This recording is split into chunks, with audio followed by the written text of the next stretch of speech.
Hello दोस्तों, कैसे हो आप लोग। आज की स्टोरी काला जादू यानी ब्लैक मैजिक के बारे में है। ये स्टोरी मुझे 1 साल पहले महक ने भेजी थी।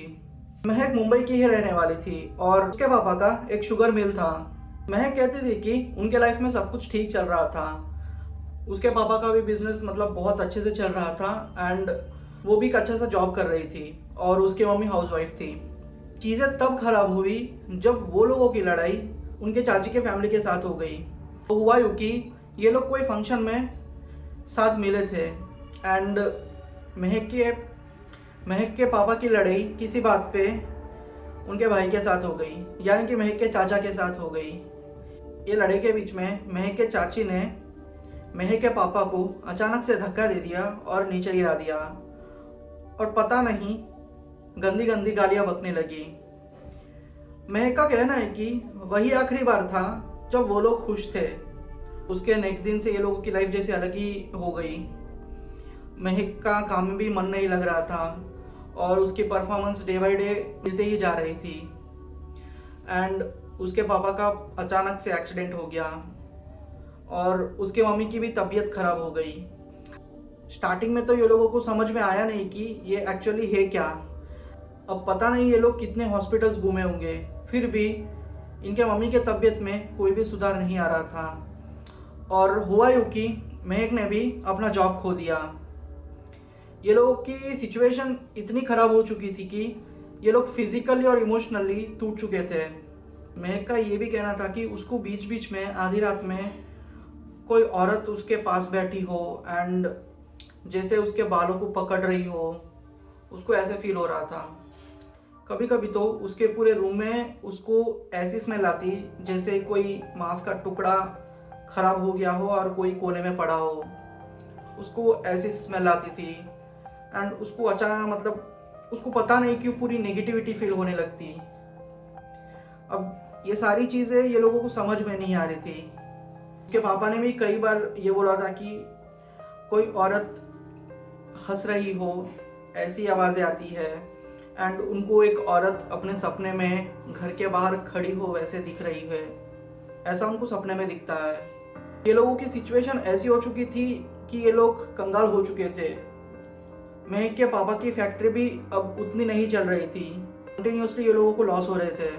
अब ये लोगों को इसका रीज़न भी समझ नहीं आ रहा था और ये लोग ऐसे थे कि ये सारी चीज़ों में मानते भी नहीं थे। महक के मम्मी के किसी पहचान वाले ने ये लोगों को एक बाबा का एड्रेस दिया।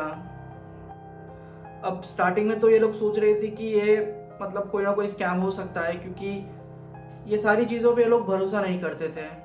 फिर भी ये लोगों ने सोचा कि क्यों ना चलो एक बार जाके आते हैं, जिससे एटलीस्ट पता चलेगा कि वो सच है या झूठ। बेसिकली वो सिर्फ उनके पहचान के जो भी लोग थे उनके सेटिस्फेक्शन के लिए ये लोग जाना चाहते थे। अब ये लोग तकरीबन 25 किलोमीटर कुछ ट्रैवल करके उस बाबा के पास गए। जैसे ही वो लोग उस बाबा के आगे जाके बैठे, उस बाबा ने महक के पापा को देख के कहा कि जिस दिन तेरी लड़ाई तेरे भाई से हुई थी, उसी दिन शाम को उसकी पत्नी ने तुम लोगों के ऊपर काला जादू कर दिया है और एक औरत को तुम लोगों के पीछे छोड़ा है।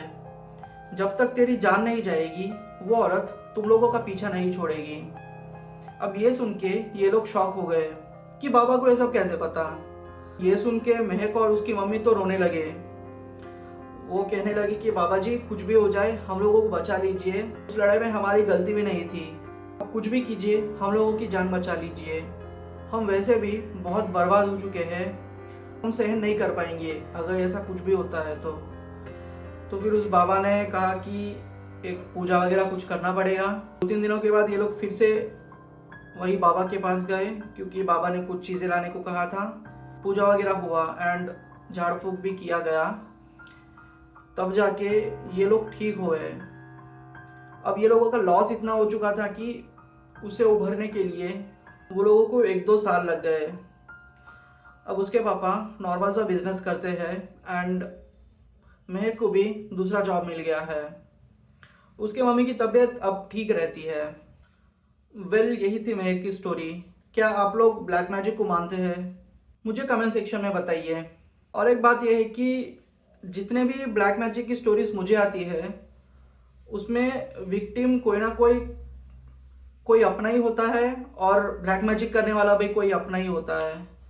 तो यार मैं तो आपसे यही कहूँगा कि आप थोड़ा सतर्क रहिए और सावधान रहिए। ऐसे ही बहुत सारी स्टोरीज है मेरे पास, बस आप मेरा चैनल सब्सक्राइब कर लीजिए और मुझे सपोर्ट कीजिए। ऐसे ही आपको स्टोरी सुनाते रहूँगा। तब तक के लिए बाय बाय दोस्तों।